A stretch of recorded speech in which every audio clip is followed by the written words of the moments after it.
went for a shooting match with Richard and Jeremy. Go if you must, but I insist on your attendance at Lady Penthorpe's house party. The Viscountess folded her arms on her chest, determined to get her way. All right, mother. Allayne heaved a sigh, rubbing the back of his neck as he scowled at her. But this will be the last one, you hear? There will be no more of these house calls, house parties, soirees and musicales, which we both know are your machinations to match me with half of London's debutantes. It is tiresome and embarrassing. I have told you before, and I will tell you again. I will marry when I am ready. You will be the first to know when I find the right lady who will be my bride. Humph, was all the Viscountess uttered in response. But as Allayne walked out the door, she added, loud enough for him to hear, Your papa and I will most likely be dead by then. Allayne focused his sight on the mark set a distance away in the spacious green lawn of the Duke of Grandstone's residence. Carefully, he released the safety catch and steadied his grip on the pistol. His green gaze narrowed on the tiny red dot. He pulled the trigger. A flock of birds flew from the trees at the deafening sound. The target quivered from the impact of his bullet. He lowered the gun and raised his head. A smile tugged the corners of his mouth. Perfect. A footman unhooked the wooden disc and hurriedly brought it to Jeremiah Devlin Huntington, Marquis of Waterford, and Richard Christopher Radcliffe, Duke of Grandstone, for a closer inspection. Unbelievable!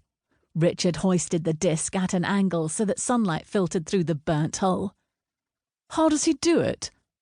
Well, old chap, you trounced us soundly once again. Jeremy shook his head as he examined the missing small centre circle on the board with Richard. It's futile to compete with you. Richard handed the board back to the footman. You have eyes as sharp as an eagle. And an aim as accurate as a skilled sharpshooter. Jeremy motioned for his valet to gather his pistols and pack them in the gun cases. Are you leaving? Allayne handed his pistol to his own valet for a reload. I have to go home. Jeremy shook off the gunpowder from his hands and pulled on his gloves. I'd best go too, Richard said, then gave instructions to his valet to wipe his pistols and put them in the gleaming leather cases piled on the table next to him. You are welcome to practice here as long as you like. I will have Gordon bring more refreshments. Allayne swore under his breath. Gentlemen, it is 3 o'clock in the afternoon. It is a fine day for outdoor activities. If you are no longer inclined to continue with this sport, we can go riding instead. Thank you for the offer, Jeremy replied, as his valet helped him put on his coat. But I must join Cassie for tea, and I promised Edward I'd take him fishing at the pond. Tea? Allayne scoffed at his brother-in-law. Since when did you start taking tea?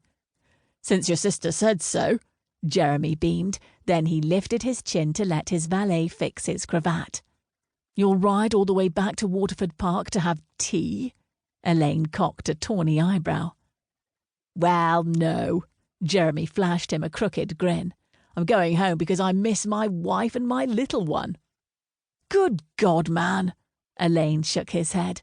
We've only been out for 2 hours. I'm afraid that is long enough, Richard interrupted. I must go see Desiree. The twins should be up from their nap, and I promised to let them go fishing with Edward. Allayne threw his hands in the air in resignation and waved at his valet to pack up his pistols. Both of you have turned into domestic bores. Ah, but you don't understand domestic bliss, my friend. Richard patted his back, humour twinkling in his blue eyes. At least, not yet. Gah! Allayne raked his fingers through his wind-blown honey-blonde hair.